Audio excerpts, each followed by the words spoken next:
Time traveller செய்திகள். முதலில் தலைப்புச் செய்திகள். சுயநலத்தை விட்டொழித்து நல்லிணக்கத்துடன் வாழ வேண்டும்.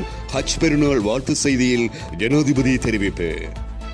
தமிழரசு கட்சி தொடர்பான வழக்கினை முடிவுறுத்த தீர்மானம். சுமந்திரன் அறிவிப்பு. அபிவிருத்தியின் பலன்களை மக்கள் அனுபவிக்க வேண்டும். ஜனாதிபதி தெரிவிப்பு. யாழ்ப்பாணத்தில் தாக்குதலுக்குள்ளாகிய ஊடகவியலாளரின் வீடு, பின்னணியில் இராணுவத்தின் மறைகரங்கள். சமஷ்டி அடிப்படையில் அதிகாரம் தமிழர்களுக்கு வேண்டும். சம்பந்தன். நீட் தேர்வை பாதுகாப்பதை மத்திய அரசாங்கம் நிறுத்த வேண்டும். மு.க. ஸ்டாலின். வெளிநாடொன்றுடன் ஆரம்பிக்கப்பட்ட இந்தியாவின் முதல் விமான சேவை. பிரித்தானிய பிரதமரின் மோசமான தோல்வி கருத்து கணிப்பில் அம்பலம். கனடாவின் பாதுகாப்பு செலவு நேட்டோ விடுத்த கோரிக்கை. தொடர்வென விரிவான செய்திகள். உலகம் முழுவதிலும் இருந்து முஸ்லிம்கள் அனைவரும் ஒரே நோக்கத்துடன் ஒரே புனித ஸ்தலத்தில் கூடி மனிதகுலத்தின் எதிர்பார்ப்பான சமூகத்தின் ஒருமைப்பாட்டுக்காக பிரார்த்தனை செய்கின்றார்கள் என்று ஜனாதிபதி ரணில் விக்ரமசிங்க தனது ஹஜ் பெருநாள் வாழ்த்து செய்தியில் குறிப்பிட்டுள்ளார். அவர் மேலும் தெரிவிக்கையில், ஆன்மீக மற்றும் உலக வெற்றியை அடைய மனிதன் சுயநலத்தை விட்டொழித்து தியாகம் மற்றும் நல்லிணக்கத்துடன் வாழ பழகிக்கொள்ள வேண்டும். அத்துடன் உலக மக்கள் அனைவருக்கும் சமத்துவம் மற்றும் சகோதரத்துவ உணர்வுகளை விதைக்கும் ஹஜ் கொண்டாட்டம் உலக அமைதிக்கான சிறந்த செய்தியை தரும் என்பது எனது எதிர்பார்ப்பாகும். மனித குலத்தின் அபிலாசைகளை வென்றெடுப்பதற்காக அனைவரும் ஒரே இலக்கில் ஒன்றுபடும் ஹஜ் பெருநாளை மகிழ்ச்சியுடன் கொண்டாடுவதற்கு இலங்கை மற்றும் உலக முஸ்லிம்கள் அனைவருக்கும் எனது நல்வாழ்த்துக்களை தெரிவித்துக் கொள்கின்றேன் எனவும் ஜனாதிபதி ரணில் விக்ரமசிங்க இவ்வாறு குறிப்பிட்டுள்ளார். தமிழரசு கட்சி தொடர்பான வழக்கில் எதிராளிகள் அனைவரின் மறுமொழியையும் ஒரு நிலைப்பாடாக பதிவு செய்து வழக்கை முடிவுறுத்துவதற்கு தீர்மானித்திருப்பதாக நாடாளுமன்ற உறுப்பினர் எம்.ஏ. சுமந்திரன் குறிப்பிட்டுள்ளார். தமிழரசு கட்சியின் மத்திய குழு கூட்டம் வவுனியா 2ஆம் குறுக்கு தெருவில் அமைந்துள்ள தனியார் விருந்தினர் விடுதியில் இடம்பெற்றது. அதன் பின்னர் இடம்பெற்ற ஊடகவியலாளர் சந்திப்பில் கலந்து கொண்டு கருத்து தெரிவிக்கும் போதே அவர் இவ்வாறு குறிப்பிட்டார். அவர் மேலும் தெரிவிக்கையில், எதிராளிகள் அடைத்துள்ள ஆட்சேபனைகள் தொடர்பாக வழக்காளி தன்னுடைய நிலைப்பாட்டை தெரியப்படுத்த வேண்டும் என்கின்ற காரணத்துக்காகவே கடந்த தவணை வழக்கு எடுத்துக்கொள்ளப்பட்டது. ஆனால் இந்த வழக்கில் வழக்கை முடிவுறுத்த வேண்டும் என்கின்ற நோக்கத்திற்காக நாங்கள் குறுகிய தினத்தை கேட்டிருக்கின்றோம். அன்றைய தினம் வழக்காளி நீதிமன்றிலே தெரிவித்த விடயத்துடன் எதிராளிகள் 7 பேரும் அழைத்திருக்கின்ற ஆட்சேபனைகளின் அடிப்படையில் 3 வித்தியாசமான நிலைப்பாடுகள் எடுக்கப்பட்டது. ஏனையவர்களின் சட்டத்தரணிகளுடன் பேசி பொது நிலைப்பாட்டுக்கு இணங்கிக் கொள்வதுடன் எதிர்வரும் மாதம் 14ஆம் நாள் வவுனியாவில் மத்திய குழு மீண்டும் கூடி அந்த மறுமொழியின் வரைவை மத்திய செயற்குழுவுக்கு சமர்ப்பித்து அதன் அங்கீகாரத்தை பெற வேண்டும். அதனை அடுத்த தவணையில் நீதிமன்றத்தில் சமர்ப்பித்து அதன் பின்னர் எமது இணக்கப்பாட்டை செய்யலாம் என்று தீர்மானித்திருக்கின்றோம் என சுமந்திரன் மேலும் குறிப்பிட்டார். வடக்கில் யுத்தம் காரணமாக வீடுகள், உடைமைகள், காணிகள் என அனைத்தையும் விட்டு வெளியேறியிருந்த மக்களுக்கு முதல் தடவையாக இலவச காணி உரிமையுடன் சுபிட்சமாக வாழும் சந்தர்ப்பத்தை உருவாக்கியிருப்பதாக ஜனாதிபதி ரணில் விக்ரமசிங்க குறிப்பிட்டுள்ளார். மன்னாருக்கான விஜயத்தை மேற்கொண்டிருந்த ஜனாதிபதி காணி உறுதிப்பத்திரங்களை வழங்கியிருந்ததுடன் மேலும் பல நிகழ்வுகளிலும் ஜனாதிபதி கலந்து கொண்டிருந்தார். நாடளாவிய ரீதியில் 20 லட்சம் காணி உறுதிப்பத்திரங்களை வழங்குவதற்கான உரிமைய என்கின்ற தேசிய வேலை திட்டத்தின் கீழ் மன்னார் மாவட்ட மக்களுக்கான காணி உறுதிகளை பெற்றுக் கொடுக்கும் நிகழ்வு ஜனாதிபதி ரணில் விக்ரமசிங்க தலைமையில் இடம்பெற்றது. இந்த தேசிய திட்டத்தின் கீழ் மன்னார் மாவட்டத்துக்கு 5000 காணி உறுதிகள் வழங்கப்பட இருக்கின்ற நிலையில் அவற்றில் 442 உறுதிகள் ஜனாதிபதியினால் வழங்கி வைக்கப்பட்டுள்ளன. இந்த நிகழ்வில் கலந்து கொண்டு கருத்து தெரிவித்த ஜனாதிபதி, கடந்த மாதம் வடக்குக்கு வந்த போது மன்னாருக்கு வருவதாக நான் உறுதியளித்தேன். மன்னாரின் அபிவிருத்திக்கான வேலை திட்டம் எம்மிடம் உள்ளது. வடக்கு பிராந்தியத்தில் சுமார் 90,000 குடும்பங்கள் காணி உரிமை கோரியிருக்கின்றனர். 45,000 குடும்பங்களுக்கு எவ்வித பிரச்சனையுமின்றி அவை வழங்கப்படும் எனவும் ஜனாதிபதி மேலும் இதன்போது சுட்டிக்காட்டினார். இந்தியா இலங்கைக்கு இடையில் தரைமார்க்க இணைப்பை ஏற்படுத்துவதற்கான சாத்தியக்கூறுகள் குறித்து முழுமையான ஆய்வுகள் மேற்கொள்ளப்பட்டிருப்பதாக ஜனாதிபதி ரணில் விக்ரமசிங்க குறிப்பிட்டுள்ளார். மன்னாருக்கு விஜயம் மேற்கொண்டிருக்கின்ற ஜனாதிபதி ரணில் விக்ரமசிங்கே மன்னார் மறைமாவட்ட ஆயர் இம்மினுவேல் பெர்னாண்டோ ஆண்டுகையை சந்தித்து கலந்துரையாடியிருந்தார். இதன்போது மேலதிக வலுசக்தியை இந்தியாவுக்கு விற்பனை செய்வது குறித்து பேசப்பட்டு வருவதாகவும் அதற்காக இந்தியா இலங்கைக்கு இடையிலான குழாய் இணைப்பொன்றை கட்டமைப்பது தொடர்பிலான சாத்தியக்கூறு ஆய்வுகள் மேற்கொள்ளப்பட்டு வருவதாகவும் ஜனாதிபதி குறிப்பிட்டார். அத்துடன் எதிர்வரும் நாட்களில் இடம்பெற இருக்கும் இந்திய வெளிவிவகார அமைச்சரின் சுற்றுப்பயணத்தின் போது அது குறித்து மேலும் கலந்துரையாட இருப்பதாகவும் ஜனாதிபதி தெரிவித்தார். அதேபோன்று இந்தியா இலங்கைக்கு இடையில் தரைமார்க்க இணைப்பை ஏற்படுத்துவதற்கான சாத்தியக்கூறுகள் குறித்து முழுமையான ஆய்வுகள் மேற்கொள்ளப்பட்டிருப்பதாகவும் அது குறித்து எதிர்வரும் நாட்களில் ஆராய இருப்பதாகவும் ஜனாதிபதி மேலும் குறிப்பிட்டார்.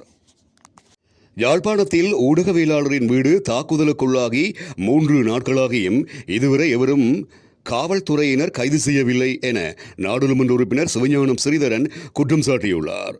மேலும் குறித்த தாக்குதலின் பின்னணியில் இராணுவத்தின் மறைக்கரங்கள் உள்ளதெனவும் அவர் தெரியப்படுத்தியுள்ளார். அச்சுவேலியில் தாக்குதலுக்குள்ளான ஊடகவியலாளரின் இல்லத்தை பார்வையிட்ட பின்னர் ஊடகங்களுக்கு கருத்து தெரிவிக்கும் போதே நாடாளுமன்ற உறுப்பினர் சிவஞானம் ஸ்ரீதரன் இவ்வாறு குறிப்பிட்டார். இது தொடர்பில் அவர் மேலும் தெரிவிக்கையில், நீண்ட காலத்துக்கு பின்னர் ஊடகவியலாளரை இலக்கு வைத்து குறித்த தாக்குதல் நடத்தப்பட்டுள்ளது. தாக்குதல் கடந்த 13ஆம் நாள் நடைபெற்று இன்றுடன் 3 நாட்களாகியும் இதுவரை யாரும் கைது செய்யப்படவில்லை. யாழ் மாவட்ட பிரதி காவல்துறை மா அதிபர் காவல்துறையினர் ஆகியோர் தேடுகின்றோம் பிடிக்கின்றோம் என்கின்றார்கள். எதுவும் நடப்பதாக இல்லை. இதே இலங்கை அதிபரை பற்றியோ அரச உயர் அதிகாரிகள் பற்றியோ யாராவது பதிவு போட்டால் ஒரு சில மணி நேரங்களில் கைது செய்யப்படுவார்கள். யாழ்ப்பாணம் மாவட்டத்தில் மூலைக்கு மூலை இராணுவம், கடற்படை, விமானப்படை, போலீசார் குவிக்கப்பட்டிருக்கும் போது எவ்வாறு இவர்களுக்கு தெரியாமல் மோட்டார் சைக்கிள்களில் துணிகரமாக வாள்கள் பொல்லுகளுடன் வர முடிகிறது? வீட்டுக்கு வெளியே நின்ற பேருந்து முச்சக்கர வண்டியை தாண்டி ஊடகவியலாளரின் மோட்டார் சைக்கிளை இனம் கண்டு தாக்குதல் நடத்தியுள்ளனர். குறித்த விடயத்தை திசை திருப்புவதற்காக திருநங்கைகள் மீது குற்றம் சாட்டப்படுகிறது. நாட்டின் அதிபர் பலாலி வசாவுலான் பகுதியில் காணி துண்டு விடுவிப்புக்காக வந்தபோது காணி விடுவிக்கப்படவில்லை. மக்கள் கூடிய நிலையில் அது தொடர்பாக செய்தி சேகரிக்க சென்ற தானா பிரதீபன், கானா பரதன் ஆகிய 2 ஊடகவியலாளர்களும் இராணுவத்தினரால் அச்சுறுத்தலுக்கு உள்ளாக்கப்பட்டு இராணுவ புலனாய்வாளர்களால் விசாரணைக்கு உட்படுத்தப்பட்டுள்ளனர். அரசாங்கம் திறந்தவெளி சிறைச்சாலைகளுக்குள் அடக்குமுறைகளை விரிவுபடுத்தி பிரயோகிப்பதையே இதன் ஊடாக பார்க்க முடிகிறது. இதனை நாம் வன்மையாக கண்டிக்கின்றோம் எனவும் அவர் மேலும் குறிப்பிட்டுள்ளார். பிளவுபடாத ஐக்கிய இலங்கைக்குள் சுய நிர்ணய அடிப்படையில் இணைந்த வடக்கு கிழக்கில் சமஷ்டி அடிப்படையில் அதிஉச்சமான அளவில் அதிகாரங்கள் பகிரப்பட வேண்டும் என தமிழரசு கட்சியின் சிரேஷ்ட தலைவரும் திருகோணமலை மாவட்ட நாடாளுமன்ற உறுப்பினருமாகிய ரா சம்பந்தன் குறிப்பிட்டுள்ளார். நடைபெறவுள்ள தேர்தல்கள் தொடர்பில் தமிழ் பத்திரிகைக்கு வழங்கிய செவ்வியொன்றிலேயே இந்த விடயத்தை குறிப்பிட்டுள்ளார். அவர் மேலும் தெரிவிக்கையில், அரசியல் அமைப்பின் பிரகாரம் அதிபர் தேர்தல் செப்டம்பர் 17க்கும் அக்டோபர் 16க்கும் இடையில் நடத்தப்பட வேண்டும் என்று தேர்தல்கள் திணைக்களம் அறிவித்திருக்கிறது. அதிபர் ரணில் விக்ரமசிங்கே இன்னமும் தேர்தலில் போட்டியிடுவதாக அறிவிக்கவில்லை.